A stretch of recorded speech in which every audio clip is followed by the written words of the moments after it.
Howdy, folks. Happy Thursday. We have a full crew, including our wayward teacher, Mr. Anthony Mangione, on the show. We'll start us off with a somber pre-show. Yeah, this is a tough one. Like, you always know that this day will come when you have athletes that are special to you. And Tom Seaver is my favorite athlete. So last year when they said he was retiring from everyday life, you could guess that something would happen at some point, but I was still shocked yesterday. And the best thing I could tell you is, as a fan, I probably did it all with Seaver, but having included him in a couple of books and gotten to interview some of his teammates, the biggest thing that I learned about him, which I think is probably what drew me to him in the first place, was he basically would make everybody accountable, including himself. So when he came to the Mets and they had a loss one day, they were kind of goofing it up in the locker room like they would under the Casey Stengel era of Mets, where they would lose 100 games a year. He didn't want to lose 100 games a year anymore. He did that in his rookie year. So he told these guys, this is it. This ends now. And he basically, when he would pitch like a veteran and challenge hitters and do all those things you need to do to sort of lead by example. And that was what really – besides a few other things, but that's what really sort of changed it for even the veterans that maybe were sort of getting a little long in the tooth and needed some sparking. And that's where sometimes a young player can spark it. And I think, that was the biggest thing because, there's a million kids. Like, I looked online today, anybody who lived in New Jersey, Adam Sandler, Jimmy Kimmel, they're all Met fans. Or everybody's writing either their dad or they were, or their whole family are. I saw my parents today. We talked about it. Like, that's the way it was. The way I used to do it, and this will show my age and then I'll be done, is I used to go into Ticketron, which I think was in the back of like A&S in this is the Walt Whitman Mall. For those who remember what A.B. Hammerstrauss was. Right. Yeah, this is for those who remember what Ticketron was. I know. So this was at Walt Whitman Mall, and so that was because at the time there was no Sunrise Mall, so that was the closest. I would go there, I would look at the Mets schedule, and I could count out every fifth day, and that's when I knew Seaver was pitching. And literally, for the first 10 years of his career, he really didn't miss starts. So it enabled me to see a lot of him, and I just appreciated the guy. And, yeah, it was just a sad day.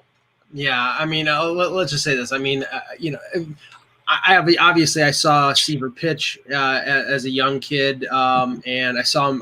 I'm pretty sure I was watching him when he won his 300th game against the Yankees when he was pitching for the White Sox. Yeah. But honestly, what I remember him almost as much for his career as a ball player was him being on the Yankee broadcast with Rizzuto. And I saw somebody posted a little snippet of Rizzuto and Mercer and him. Oh, they were great. I watched them all. They were so fun. Funny. They were fun. Yeah. Then they were an absolute class act. And I like I said to this, I'm one of those fans that if it's a really great player, if it's not somebody I root for, I love Larry Bird for basketball, I love Jordan, but if it's a great player who I don't like, I hate them. I hated Gretzky. I hated Magic. Nothing personal against them. I just hated them because they were so good. Yeah, I couldn't. It's called sports hate. Yeah, I couldn't hate Tom Seaver because he was such a class act, and that says something. So it's very, very sad. So I'm sad for all the Met fans and all the Seaver fans out there today. So as Russ said, Seaver. Seaver was my first sports hero and my first sports icon growing up as a kid. Obviously, watching on TV, I showed Russ before the pre-show. Russ has it on his desk. This is on my desk. I look at it every single day when I sit there and do my work. So Seaver was my first true sports hero. Obviously, the drop and drive, the knee scraping the ground.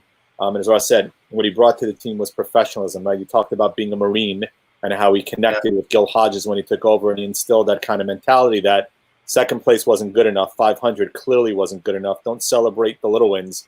The goal here is to win a championship, and that was his goal night in and night out every time he took the hill, and what he instilled inside the locker room, which to me literally changed the culture of the entire Mets. I mean, them winning the lottery was probably the best thing that ever happened to them in terms of the three teams that were in it to get him after his contract was ruled null and void. So, I mean, Seaver leaving was a dark day in New York in 1977, and Jack Lang and M. Donald Grant conspired to have that happen, and then he came back and left again, which was another dark day. But him passing yesterday clearly removed a piece of my youth. which is something. And right after I got the news, I called my dad to share it with him because we watched many a Seaver start together on Channel 9.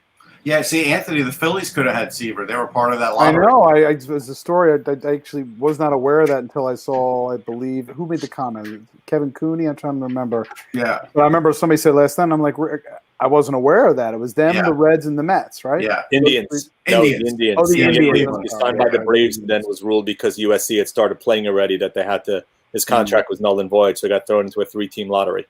Yeah, it would have been something else. I mean, the possibility of, Seaver. Would they?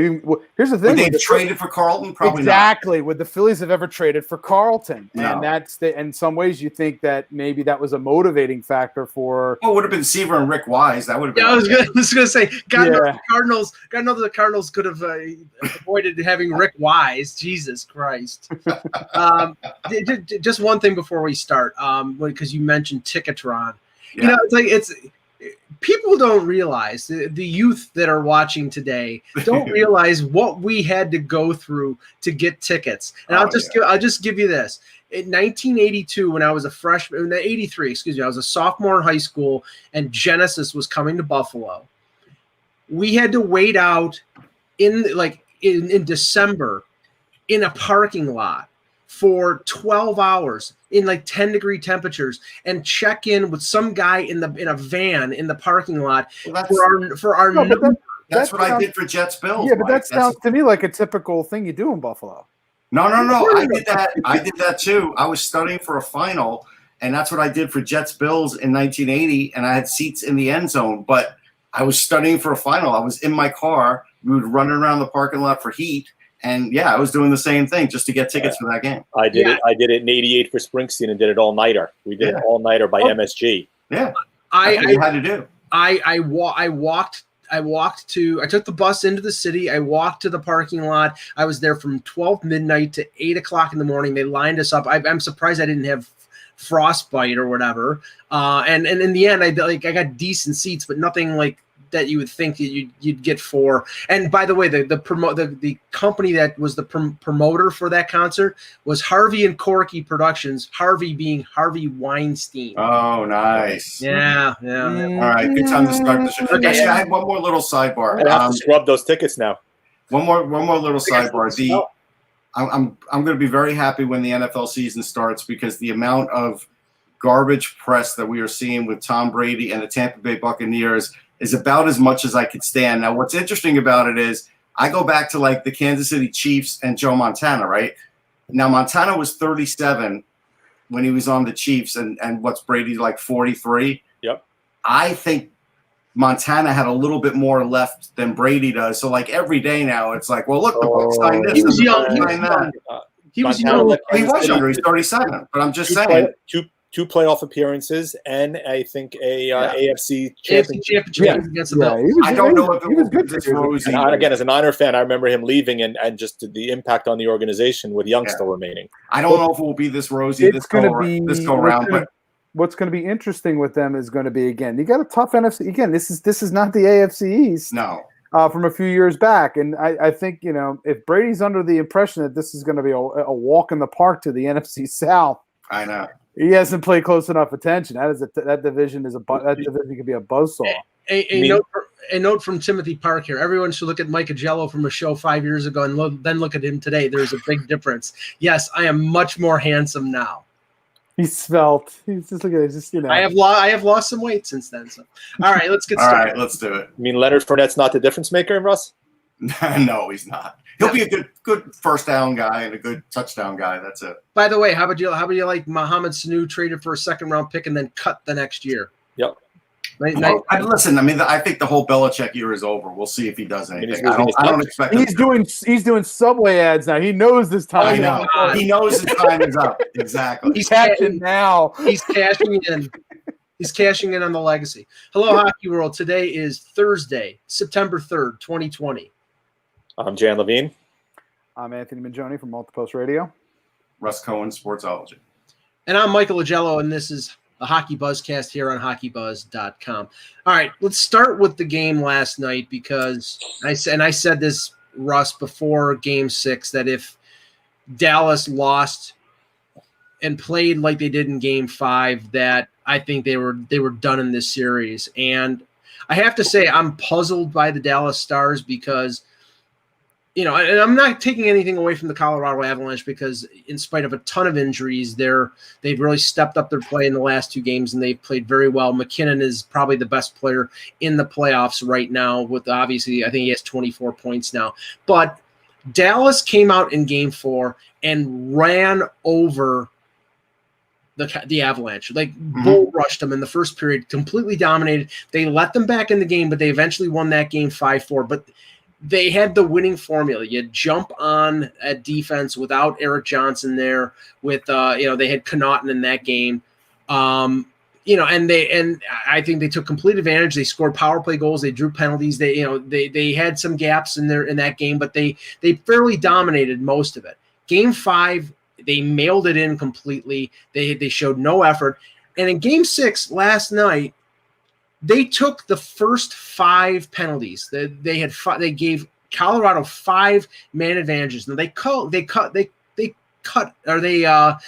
off every one of them. But I don't know what is going on with the Stars. They seem to have gone into sort of vapor lock. This has been them, though. This is how they've been. Yeah. They get high highs, but man, when they crash, it's ugly. And not pretty. And this was the point that, and I'll let you guys talk. This was the point that I made to you. You've got Michael Hutchinson in goal. If you get any scoring chances on him, you're going to put the puck in the net. Honestly, he made a couple good saves, but the best scoring chance was the one that Heiskanen scored on, and that wasn't even a great scoring chance. They put no pressure on Michael Hutchinson. No, but you know what? Here's the difference, though, Mike. A couple things. So Hutchinson did make a great save on some good leg extension that Francouz couldn't do because he's not that big. I honestly think just the fact that Hutchinson is much bigger threw Dallas for the first game. It shouldn't have thrown Dallas for the second game. I also felt like that last game, and we talked about it, they gave Colorado confidence. And you saw Colorado's confidence was back again in this game, and it's back now. And now we're at the point now where Nathan McKinnon, in my eyes, has reached superstar status. Yeah. Like right now, this is it. He has finally reached it. He is not only there, but when I saw him on the podium, I got a flashback. I covered him in the queue one game. I drove out. We did like 3 or 4 games in the queue. And at the end of the game, and his team won, at the end of the game, fans were throwing stuff on the ice, which they do all the time in the queue. And I asked him about that. I said, do you like getting booed like this and having people throw things at you? And he goes, I'm used to it. Like that's what always happens. And that he is still the same guy now, except he's bigger, stronger, faster. And that attitude, and it's not a bad attitude, it's just that competitive attitude is there. And he has sparked his whole team. And now the Dallas Stars are in trouble because when you saw their podium, it looked like a funeral. So a couple of things that I saw last night, and you mentioned about it being bigger. I thought Hutchinson was really good on a couple deflection opportunities, that he stood strong in the net and was spread out wide and blunted them.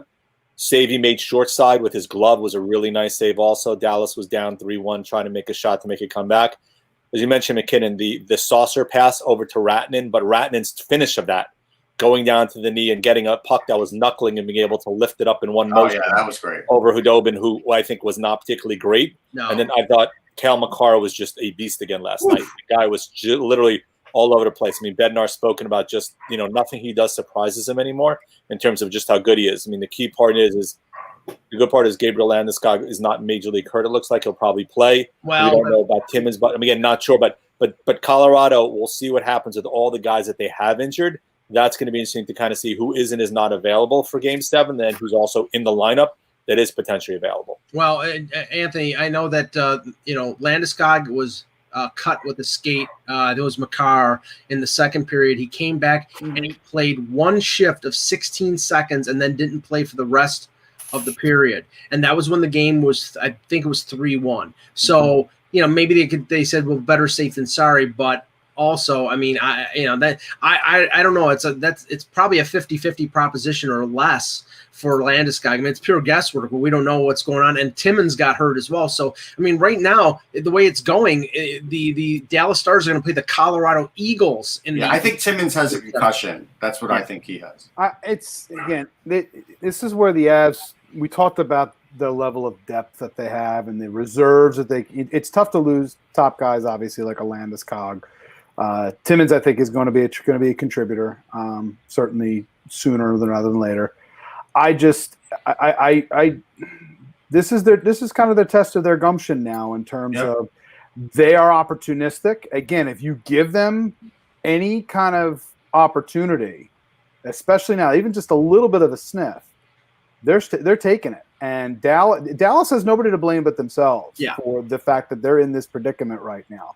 And they got to get out of their own heads at this point in order to be able to deliver at this point. And again, I'm not going to put it past Michael Hutchinson to be able to, for once in his career, get on maybe a short burst of a Michael Leighton type of run from 2010. Sure. That is possible, especially when you have a team that good in front of you, minus you not having potentially having a Landeskog or a Johnson.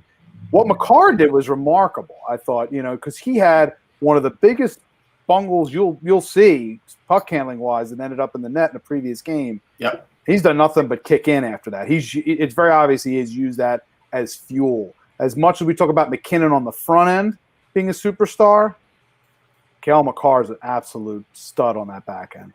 The other thing, Mike, we should really kill McClellan over in Washington because, he got Scott Kosmachuk a second and a third for Burakovsky, and I don't think any of us liked that deal when it happened, and Burakovsky has been really good for them. Matter of fact, I think he's finally getting to the level we thought he would get at. He just needed to get out of Washington to do it. Yeah, and he's playing with skilled players, which he's playing basically third line with Washington, and he's playing top six for them. Now, I'll tell you, in terms of Dallas, who I focus it on right now is that top line. Early in the series, against Calgary, Radulov, Ben, and Sagan were non-existent. All the offense came from Guryanov and Pavelski and from the defense. Then in this series, early in the series, they were great guns. They were in the first 2-3 games of the series, and even in game 4 on the power play, they were very effective. They have disappeared in games 5 and 6. Something is wrong with Sagan, probably an injury, because he's only got, I think, 7 points. Ben had scored, I think, in 3 games straight, but he was not on top of his game. But again, how many times could he bum rush a goalie? Like, that was his big move in all the other games. It's like at some point it wasn't going to work out for him. Well, I mean, it's not how he didn't always score that way. He used to actually be a pretty highly skilled guy or whatever, but he's been a battering ram this series. Yeah, and Russ, I it's like, if you're a Stars fan, your hatred for Blake Como might be going towards them, because he took a double minor for high sticking. He's played so stupid for them. That's Blake Como, man. But just irresponsible, getting his team in trouble. So he's an annoyance. I mean, right now, game 7, everything's even. I mean, I would still give Dallas a little bit of the advantage because they're healthier. But if they play the way they have in the last 2 games, and Colorado will kick their butt. I don't even know if I can give them the advantage anymore, because we would have given them the advantage in net, but I don't think Khudobin's been that good. It's too north and south in terms of play. He just is. They have him moving now. It's like when he's moving, all of a sudden things are askew. Yeah. Now let's touch on a couple of news and notes here. First of all, the KHL season started on yesterday, and I saw the reports today that the game between Jokerit and Minsk got canceled, and I thought it was COVID related. And apparently Jokerit didn't get on the flight to Minsk. It happens. I mean, you talk about like a league that you think is professional and not NHL caliber, but a high league. Was it politically? I guess my question is, was it? Because we all know what's going on in Belarus right now. Or if we're not aware of it, then turn on the news. Is there any sort of team-wide sort of thing going on there? That's what I'm kind of wondering. Well, I did see a reference. Very odd for it just seems very odd. The whole I did see a situation. reference to like this is sport, not politics. So I have the feeling that was involved in it, but it's convoluted because I've looked at like 3 or 4 articles that had. You're never going to get the full truth, Mike. Right. I mean, it was like reading Finnish translation of Finnish newspapers or websites and not getting a clear idea of what exactly the case was. But I just thought like this is like the Kansas City Baltimore game in the NFL being canceled because the Ravens didn't get on the flight to Kansas City. I mean, I'll be honest. Everything I know about Minsk, I learned from the movie Rochelle. Okay. All right. The Boston Bruins had their season-ending media availability today, and a couple news and notes came out of there. One, it appears Chara indicated he's going to be back, which is not really a shock. But there was, when he was non-committal after losing to Tampa Bay, there was some thought maybe it was it. But the Torrey Krug comments. I don't think should be. I wasn't shocked at all. Yeah, and this is what he said. He says one reporter asked him about taking a 1-year deal based on the fact that the cap is flat and a few other factors. And Krug said, "I'm very opposed to that. I bet on myself, and I've taken shorter-term deals and less amount of money my whole career now. So this is my time in terms of my value at its peak." Yeah, I mean, what he's basically saying here is Don Sweeney, Jeremy Jacobs. If you want me, pony up. Yeah, they're done. All those guys are done taking discounts to keep the group together. That's he's signifying that, and I think we're going to start to see that from all these other contracts. I think fans and media got so used to everybody just taking less that Krug did a smart thing here and said, "You know what? No." It makes for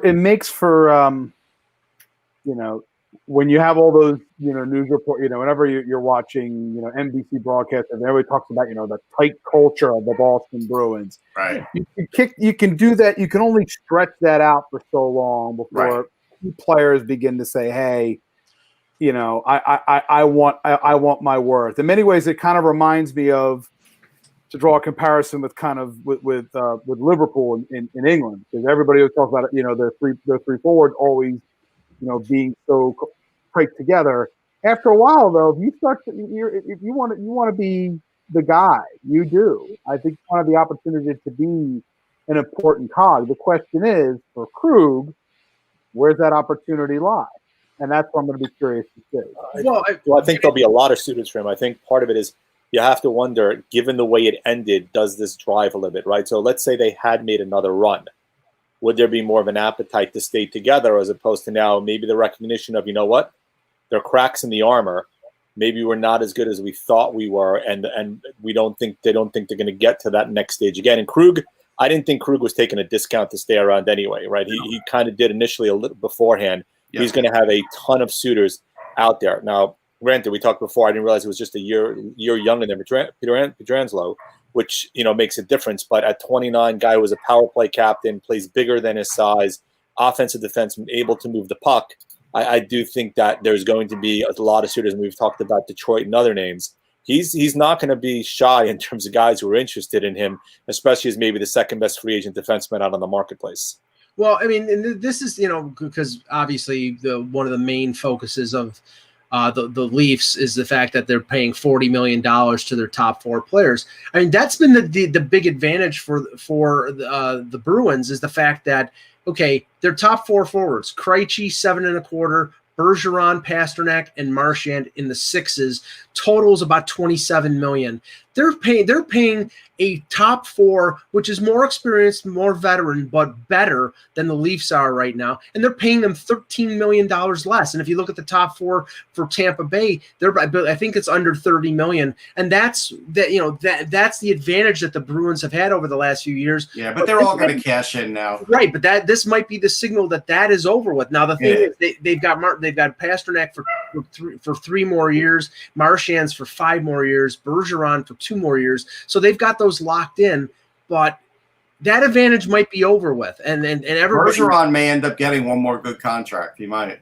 I think. And we all thought Pasternak was underpaid substantially when he took that contract. Yes. And the new 35 and over rules might be to their benefit because I believe Bergeron will be 35 when when his new contract kicks in. So if he decides to retire, there's not that penalty that it used to be. Yeah, but I could see him getting 4 years and a lot more money than he's getting now. Yeah, I can't.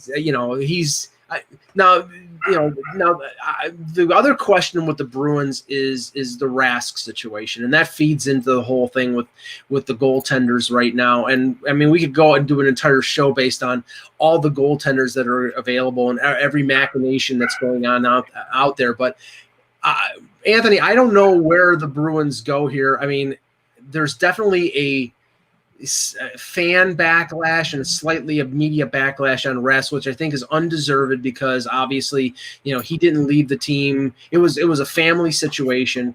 I don't think he should be taking as much heat as he has been. But the organization looks at this and he's got a year left. He's probably, maybe will play another year and then retire.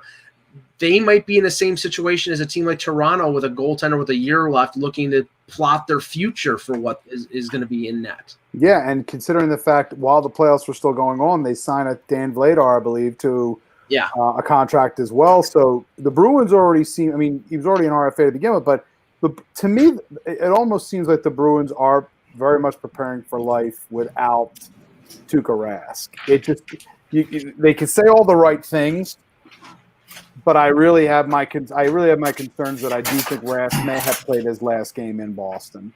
I do. I think they may look at it and say we're in a transitional period. If we start losing players, we need to start incorporating more of our young players in their circumstance and just kind of accept the fact that you might have a little bit of a transition period while still having some key players still in the mix there.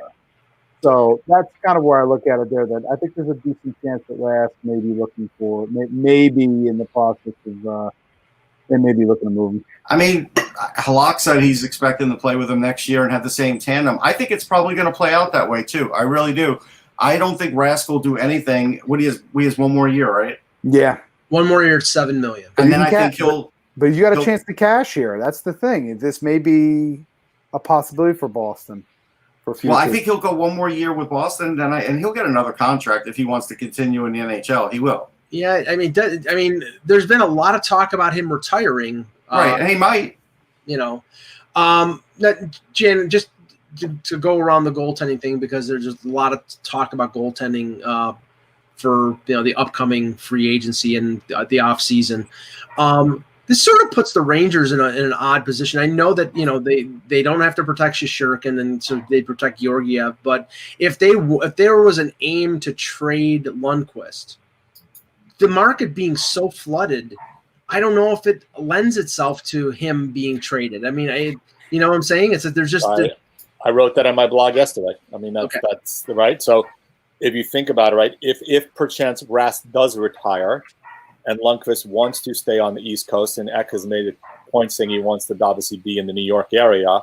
While Boston clearly is not in New York, the distance isn't that far where you could potentially see a quasi-match, though I'm not sure if Boston's looking for just a one-year stopgap, for lack of a better term, given the remainder of the guys in the market. I don't know if Holtby or Crawford or Lehner or any of those guys are more appetizing to them, but you could connect the dots and see there might be a connection there, which would alleviate some of the concerns for both teams, depending on if they want to go in that direction. Well, and the teams have made lots of deals before. Remember the Nash trade, the Holden trade, and some of the other trades over the last couple of years. Well, it looks like the Post said Lundqvist is coming back for the school year to New York. So I'm telling you, he is going to walk into training camp, and they are still going to have 3 goalies. And Henrik Lundqvist is going to be one of the 3 goalies, and they are not going to buy him out, because they will lose him forever for marketing and other things that they may want to, have Lundqvist for.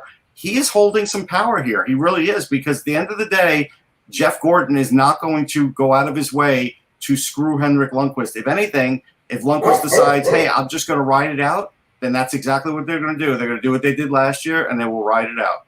Well, that contradicts then what JD said after they came home. Yeah, but this is JD. I mean, he says they will not have 3 goalies this year.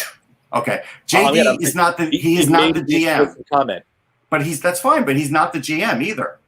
Jeff Gorton is the GM, not John Davidson. John Davidson is like the middleman there. He is not the guy. Well, and at the end of the hold on, and at the end of the day, JD has always said things and not always backed them up. You don't hear Jeff Gorton saying that, do you? If you hear Jeff Gorton saying that, then I would say, okay, there may be something to it. JD, that's a whole different story. Well, okay. Georgiev does not have waivers any longer, correct? No, he does not. He's already surpassed the number of games. He's an RFA this year. Again, next year they clearly have to have one guy to protect because Shesterkin is exempt based upon his still only being year 2 of his ELC. The likelihood is they'll sign some veteran JF Berube who they sign. I would not be shocked if they signed him and just expose him. Yep. But Georgiev was the one who we thought they were going to retain to be able to protect. And Anthony, that's why I think Boston signed Daniel Vladar, is because he would be the goalie that they make available for expansion. They have to make, next year Rask and Halak are both a UFA, so they have to make a goalie available. So there you go. But I don't know. I mean, it's now okay. Talking about it, and it was widely reported yesterday. Chris Johnston from Sportsnet mentioned that the camp of Frederik Andersen is basically, and Frederik Andersen himself is preparing for him not being in Toronto next year. That it sounds like, with all the chatter that's going on right now, where there's smoke, there's fire. I mean, I think he knew that, Mike, when he lost in the playoffs, to be honest. I don't think he had to hear the smoke. I think he had to see the writing on the wall. The writing's on the wall. Yeah, I mean, again, the loss was not on Andersen, but I think it's the cumulative him not winning that is. I think what it is, Russ, more than that is the fact he's got 1 year left, and they don't I think if he had 2 more years, they'd be trading him, Mike.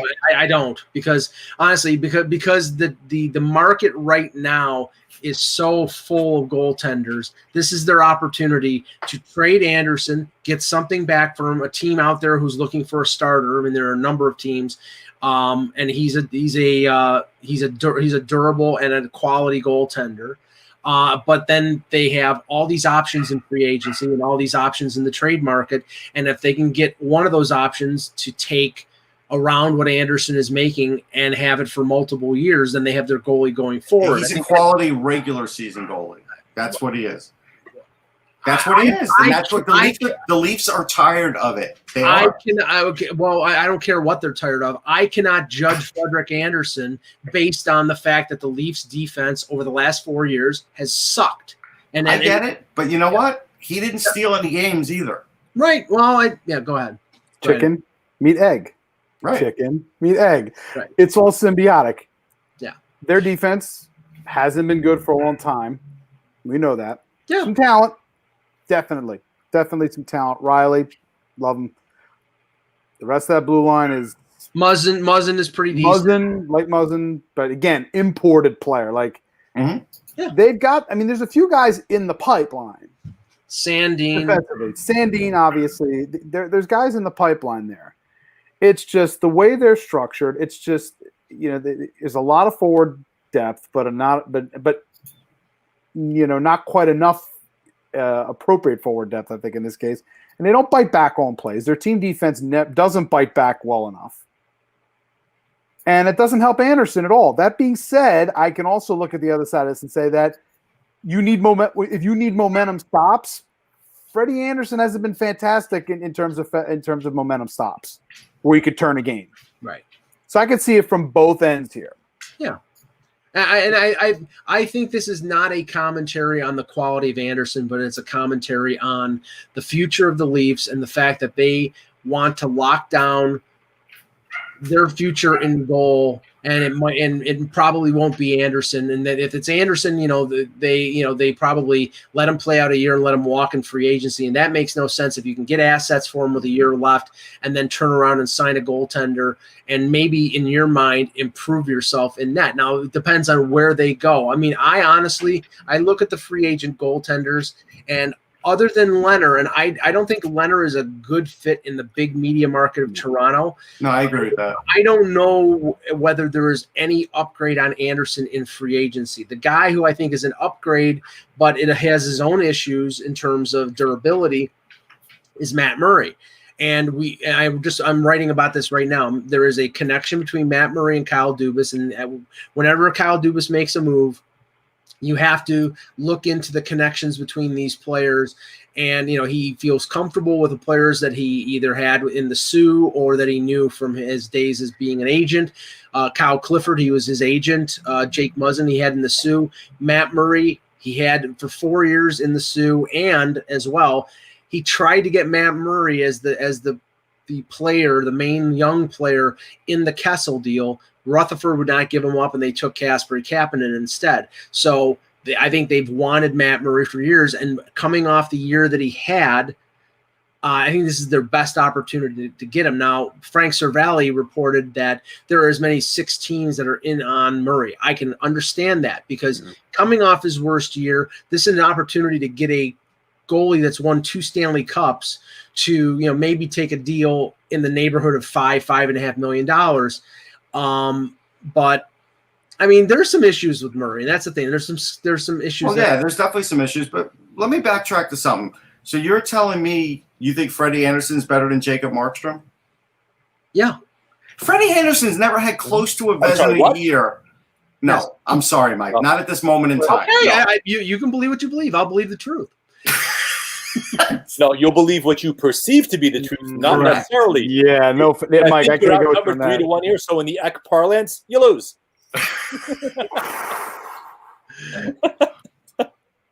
I want to see Fred. I would like to see Freddie Anderson. Okay, great. Michael Hutchinson has as many victories in the playoffs this year as Freddie Anderson. Michael Hutchinson's playing in front of a much. But we also know, watching the performance of Jacob Markstrom, Markstrom's been a pretty important part of that run. But Russ painted me into a corner. Well, listen, you have your hatred. Listen. At the end of the day, you've got your foibles. He's got this thing for Freddie Anderson. He's got it. He's got it in for Freddie. I didn't have it in for him. I'm just saying I could see the writing on the wall, and I will leave it there. I don't believe in Danish goaltenders. I never said that. Is there a big population of them? Russ is Thomas Grice. I do like Danish pancakes. If you ever get them at Trader Joe's, they're really good. Don't know what kind of hole is a Danish, so we can move on now. Do they serve them at IHOP? No. You get them at Trader Joe. They're frozen, but they're really good. This is turning into the back end of Off the Post. Let's move it on, guys. Pumpkin spice? Anyone? I feel left out. I should go back on mute for a second so you let you guys talk. No, you're good. Okay. 2 games tonight. 2 game 6s. We'll start with the Flyers and the Islanders. Anthony doesn't look like Couturier is going to play. Doubtful.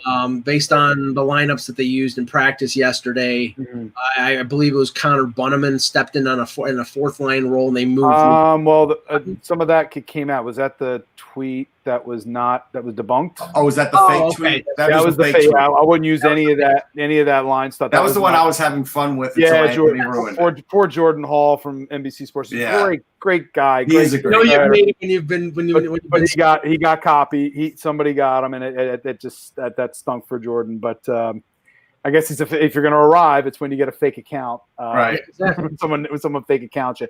No, at this point now, the conversion, how that's going to be set up. My anticipation is that probably if Couturier's not playing tonight, again, you got to shore up your center depth. Giroux's going to have to be a pivot tonight in order to. Yeah, there's no choice. I think they have much of a choice to matter. Not going to be able to play him on the wing. I think there's a chance Bunneman could potentially draw him, but I think Raffle. That was my next point. I think Raffle is actually going to be the one that draws in tonight. Yeah. He has skated in pregame skates. If he's close, and this is again a chance to help the team stave off elimination. How effective he'll be, we'll see. Hey, at least his 2-way game will be there. He doesn't have to score goals. And I wouldn't be shocked if you see Raffle playing with Giroux being at center. Yeah, Raffle might actually draw up a little higher in the lineup tonight. He might. Yeah, I don't think you're going to get 30 minutes. Tell Funky, I don't think you're getting 30 minutes of Nate Thompson tonight. So you can tell Funky that. Well, that's what actually like first 5 minutes, no? You hope.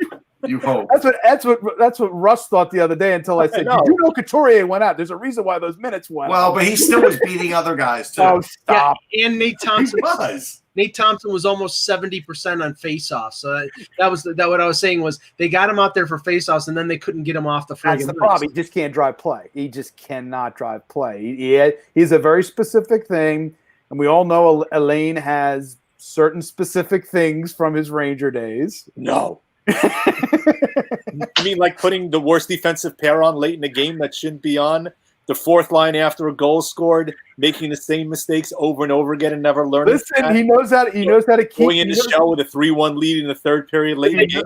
The man knows how to run a stage in a press conference, and number two, he knows how to keep y'all talking about him.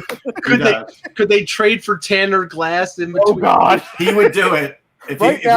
Most Flyer fans probably think that Nate Thompson is the Flyers' Tanner Glass. And he essentially is. Exactly. But I think that he'll obviously be in, but I'm going to be curious to see the center conversion. You're going to probably, my guess is you're going to probably end up seeing Giroux. The center conversion will be Hayes, Giroux.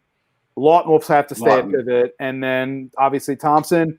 But they can swing Grant around, but they've been playing Grant a lot at wing in this series. He's better on the wing. I don't think you can play him at center. Too. He's not a center. I think he's been more effective on the wing. The only problem is when you play Lawton at center, it kills his offense. That we've learned that. Not in this series. His offense has actually been, ever since they moved him to third line center, his play's been last couple games. It's been. Well, he got the game. He got the game line. That line was their main play driving line, Russ. He has maybe in short. Maybe you're thinking about short spurt. Over a longer period of time, you may not want him at center, but at least within this compact window against the Islanders, and they had Konechny on that line, which helped also to drive play in the last game as well, with Konechny playing on line 3. So it's been an interesting conversion on how it's worked, but it worked in game 3 until we got to the mid to latter part of the third period where the Islanders actually. So here's the thing about Lawton: he's had 0 points, 1 point, 0 points, 2 points. So it's like mixed. I mean, if you're looking at him to be a primary offensive play driver, that's not really his game.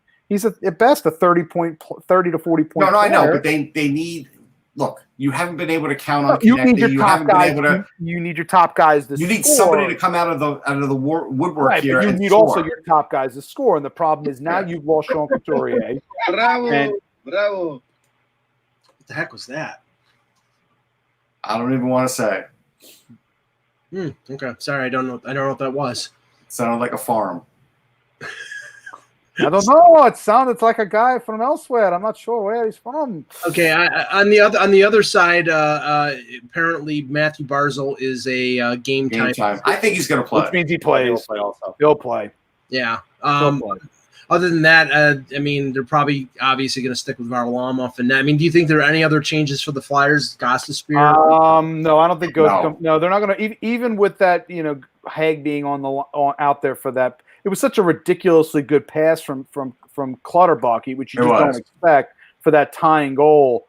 No, I think the problem again for anybody who's looking for offensive drive from Sean Couturier, again in game 1, you saw the difficulties he had. Yeah, he can't hit the net. 8 shot attempts and only one of them got through. Yeah. And if defensively, if he's not holding up his end of the bargain, he and Braun can't play together. It's not a good pairing.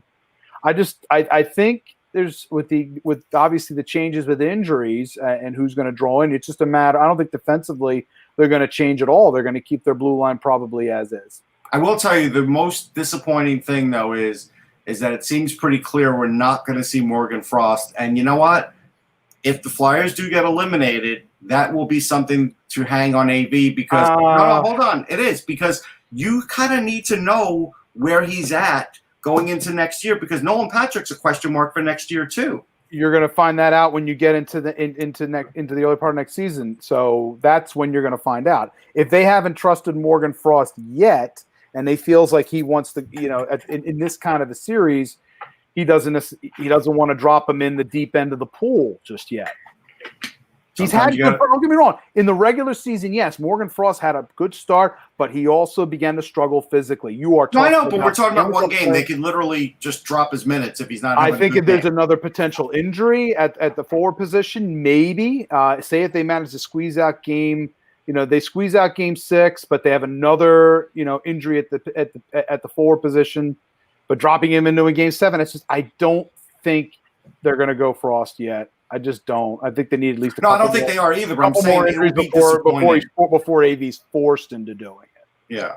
Yeah, I just in the chat, Vepsis, he says, I'm Finnish, and I can say that Jari Kurri said that Joker didn't travel to play because of safety reasons. So that was that was the reason why. And they said they would. I think the additional thing was that they will be continuing their trips as normal. It's just within that circumstance they did not travel. Which again, I get. It's not a good situation over there right now. Now the other game at 9:45, Golden Knights and Canucks. I haven't heard anything yet, but I'm assuming that they're going to stick with Demko after that game. I don't know. I mean, I can't tell you that it's definitive they're going to. Would I? Yes, but I don't know if they will. Anthony, I mean, Demko was fantastic, and he was phenomenal. I said, yeah, it's not one game, but it's based on. Demko is in. Demko's in. Okay, all right, there you go. And he is there at the end of the day, you know, when we're getting into the future of the Vancouver Canucks. He is it. He's their guy. I mean, he could be an adventurer out there with his rebound control, but those are things I think that Thatcher can work on as he goes along. It's just he's in the deep end of the pool right now, and he's, you know, and listen, if he's got a good rhythm going, go with it, young man. And this is Demko did his best Darcy Kemper impersonation is probably the best way to describe it, because that's exactly what he looked like in that game. And think of it this way: if they Agreed. Go with Demko as their starter next year and let Markstrom walk, or Markstrom's probably saying, I want $6.5, $7 million because I've been this great goaltender. They haven't won anything with him, but he's been that great goaltender. If they decide not to, Demko's making $1 million, just slightly over $1 million, and they could go out and sign themselves a 1B like a Khudobin or a Grice to play 30 games, and Demko would be the number one, and they would be saving, $3-4 million just on their goaltending if they did that. So and honestly, put them as a dark horse then for Torrey Krug, because that is something they get another solid blue liner, which we've talked about this entire postseason that they desperately need. And you have Krug on one pair and Hughes on another pair, your defense sure as heck looks a heck of a lot better. That Pacific Division gets real interesting over the next 5 years. Put it that way. If you add Krug to that blue line. Yeah, and I think they're going to let Tanev walk because they lucked out this year. Tanev has played well with Hughes, and he allows Hughes, because Hughes is great in terms of jumping into the play. Tanev is more of a stay-at-home guy. He stays back and lets Hughes jump into the attack. Not to say it's easy to get those guys, but Tanev was making over $4 million and has had a history of injury problems. I would not doubt that unless he – And how many times did we always hear up until this postseason run about Vancouver dangling him in a trade? Right. Which They know it. Yeah. So no, that's true. All right, guys. Good show. We will be back tomorrow, most likely with Kevin Allen on the show. It depends. We have a tornado watch until 10 o'clock for our entire area in Philly. Okay. Well. Okay. Well, if my son's got practice tonight, that's why. He may not have practice. Well, if Anthony and Russ are sucked into the vortex, it'll be Miek and Kevin Allen. Listen, Russ. The good thing for Russ is that he will not have to worry about ever being exposed to pumpkin spice ever again. But in his luck, his body will drop into a pumpkin patch. That's right. Hey, that would be my luck. That pumpkin pie ice. Smelling salts will have a pumpkin flavor associated with them when they go wake them up. This is the curse of your life, Russ. If that happens, you're like Cohen ensconced in pumpkin. I'm glad you're enjoying it. Enjoy. For Jan Levine, for Anthony Mangione, for the biggest fan of pumpkin spice, Russ Cohen, I'm Michael Agello. Thank you for watching, and remember, without the buzz.